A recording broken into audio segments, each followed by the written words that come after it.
Indian cuisine is renowned for its rich flavors and the delicate combination of spices, but behind these alluring dishes are some of the most horrifying foods only for those with enough courage. In today's video, we will explore 5 scary street foods of India that can make even the bravest diners shiver. From charred black sewer rat with its sharp teeth still intact to gaumutra, cow urine stew with a strong, pungent odor. Each one will make you think carefully before trying.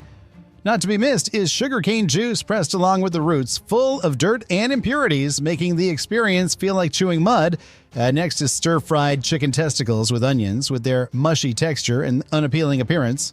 Lastly, we face lightly cooked pig brain, bheja fry, where the soft, mushy chunks are fried to release a strong aroma, an experience that could make your stomach churn after just one bite.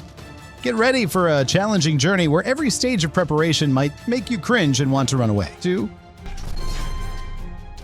Chicken testicles. Just hearing the name is enough to make many people hesitate, even shudder. In some parts of India, this sensitive part is not simply a byproduct to be discarded, but is instead carefully prepared into a dish. Although careful in this context might take on somewhat terrifying undertone. Despite its supposed nutritional value, preparing and consuming stir-fried chicken testicles with onions remains a nightmare for those unaccustomed to this challenging and intimidating style of cuisine. The preparation process begins with washing and cleaning the chicken testicles, a sight that could easily make anyone with a weak stomach turn away. These small organs are taken directly from freshly slaughtered chickens or covered in blood and fatty membranes.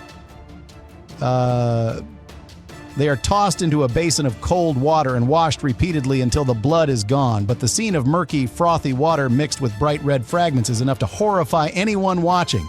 The pungent smell of fresh blood and raw fat fills the air, and the slippery, gelatinous side of these organs makes this process an unsettling experience for anyone involved.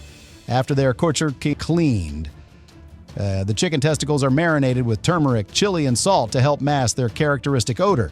However, these spices can only do so much as the strong stench of the fresh offal persists, seeping through every layer of seasoning. When the stir-frying begins, the real olfactory onslaught hits the kitchen. The cook starts by frying onions and garlic in hot oil, and the aroma quickly fills the space, giving the misleading impression that this will be a delicious dish. However, just a few moments later, when the testicles are added to the pan, the pleasant fragrance of onions and garlic is instantly replaced by the strong, pungent smell of cooking offal. The testicles transition from smooth to soft and mushy, releasing an overpowering odor that combines with the hot oil to turn the kitchen into an oppressive, almost unbearable space. Biting into a chicken testicle, the first sensation is the strange, soft texture, similar to chewing on a piece of undercooked fat. It lacks the firmness of regular meat. Instead, it almost melts in the mouth, giving a sensation that can only be described as slimy and unsettling. The spices, despite their fiery heat and aromatic allure, cannot completely mask the distinct, musty flavor of the offal. For many, chewing and swallowing each bite is a profoundly disturbing challenge, not only because of the taste, but also due to the imagery and thought of the dish's origin. Dishes like stir-fried chicken testicles with onions are a clear testament to the strength and boldness of human survival. These dishes are not only challenges to the palate, but also tests of psychological endurance, requiring a strong mind and an iron stomach to overcome. Imagine sitting at a lavish dinner table, only instead of a typical fancy dish, there's a pig brain, not foie gras or lamb chops, but a round, pale brain that looks straight out of a horror movie. It sits there as if daring you to take part in a bizarre ritual or perhaps a survival challenge that tests your very sanity. The chef enters, eyes sharp, smile mysterious. He holds the brain carefully, almost tenderly, as if it were the most precious thing in the world. The twisted folds of the brain seem to hide secrets, a pig's dreams, perhaps of green pastures or long days awaiting its fate. You're not sure, but one thing is clear. This brain is definitely done thinking. The preparation starts with washing. The chef washes the brain under cold water as if performing a delicate surgery, watching the blood being rinsed off. You begin to question whether you really want to be here, but you've made it this far, so there's no turning back. Next, the brain is blanched. It's lowered into a pot of bubbling water, a haunted hot tub. For something that shouldn't be anywhere near it, bubbles rise around the brain as if it's taking its final breaths, and you feel a shiver run down your spine. The sight is unsettling, like watching the last struggle of a long-forgotten creature. Then comes the seasoning. The chef slathers turmeric, chili, garlic, and shallots onto the brain, but this isn't a roast chicken with crispy skin. Instead, the brain now looks like some strange offering with bright red and yellow spices, making the folds look even more sinister, like a bundle of small, coiled serpents. Finally, it's time to fry. The brain is lowered into a sizzling pan of oil, and the sound echoes in the kitchen, a sizzling more akin to a desperate plea than the satisfying crackle of food being cooked. The brain writhes in the hot oil as if sending a final message, "Spare me!"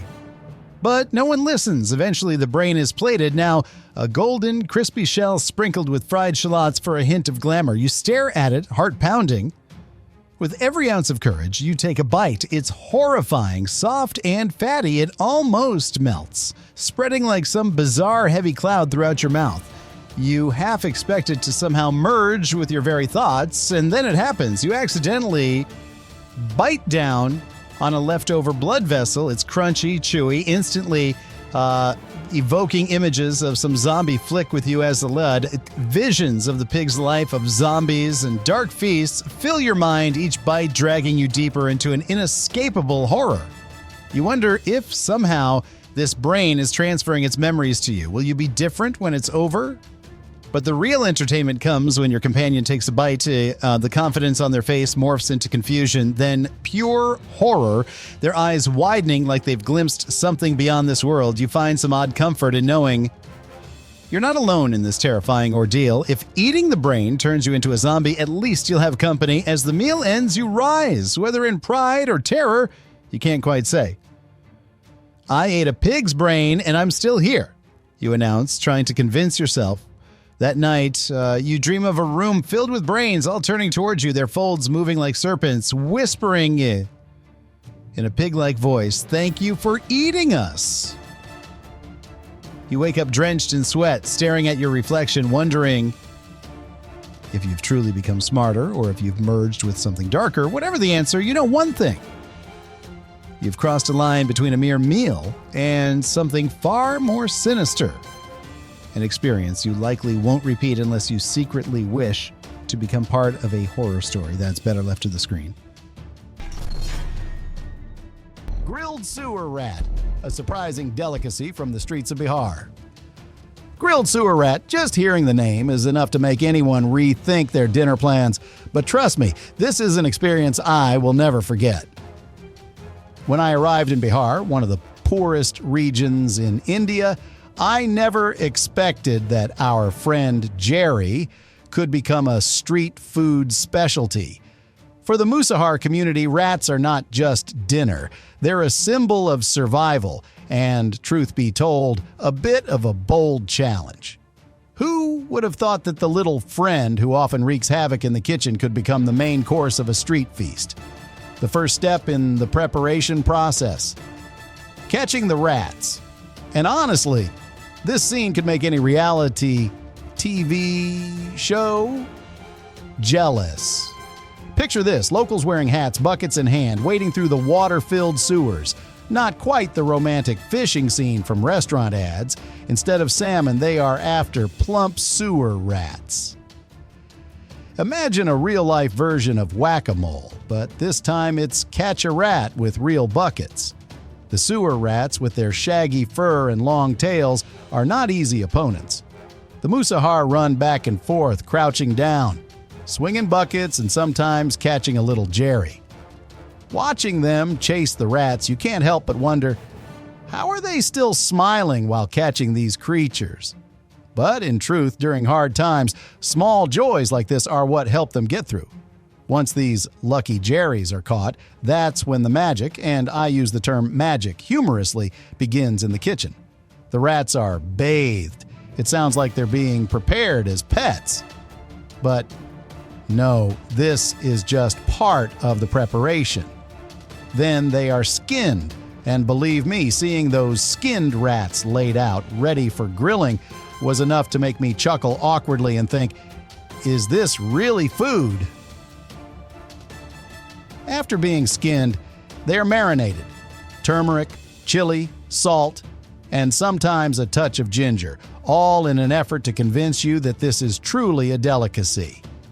These spices seem to work overtime to help you forget what you're about to eat. The rats are skewered on bamboo sticks and grilled over an open flame. Picture this: a little Jerry performing its final dance over the fire, spinning like it's in the strangest BBQ party ever. The fire roars, rat skin crisps, fat drips down with a sizzle. It's a BBQ all right, but the main ingredient is rat. The scent that rises is a unique blend of charred fur and pungent spices. Definitely not for the faint-hearted. Standing there, you feel as if you've stumbled into some kind of post-apocalyptic cooking competition. But what's the most surprising thing? The Musahar enjoy these grilled sewer rats with genuine satisfaction, savoring each bite as if dining at a five-star restaurant. To them, this is more than just food. It's a symbol of survival. It's a testament to resilience and the ability to adapt to whatever life throws at them, even if it's sewer rats. For me, it was an eye-opening moment to see how creativity and courage can turn the unexpected into a meal. And sometimes, life gives you rats, and you grill them. Who could have guessed that one of my most memorable experiences in India would involve a skewered Jerry and a big smile for an unexpectedly adventurous spirit? Thank you for joining Discover Journey on this exciting culinary adventure. If this documentary has captured your interest, don't forget to like, share, and subscribe to Discover Journey for more in-depth explorations of the world's most mysterious and challenging dishes. Share your thoughts and feedback in the comments section. See you in the next culinary adventure.